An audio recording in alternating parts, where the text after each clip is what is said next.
دوی نه زما دا پوښتنه ده صادق جان دوزی صاحب دا راته ووایي چې د څلورو صوبو خلک چې څومره ځوانان دي که مشران دي ټول په تاسو پسې په زرګاو په خلک لګېدلي دي په تاسو پسې وروسته ولاړ دي د دې وجه څه کیدی شي؟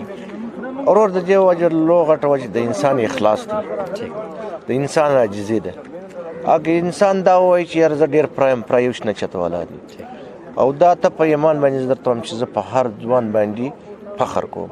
زه ځوان در ځان بالا بولم، دا سوچ نه کوم چې زه ډېر غټ مالداره به یم یا به ډېر ښه سوچ لرم خان به یم ملک به یم. زه غواړم د خدای څخه چې زه چې هر ما ځوان زما سره همزولی جوړ شي. ما غټه وجه دا ده خلک کله کله پر ما باندې یو دغه وکړي چې یاره تا څه وجه د خلکو ته څه ورکوې. ما ورته وویل باجوړ ته خو به ما څه نه وي ورکړي، د ځوانانو ته خو به ما څه نه وي ورکړي.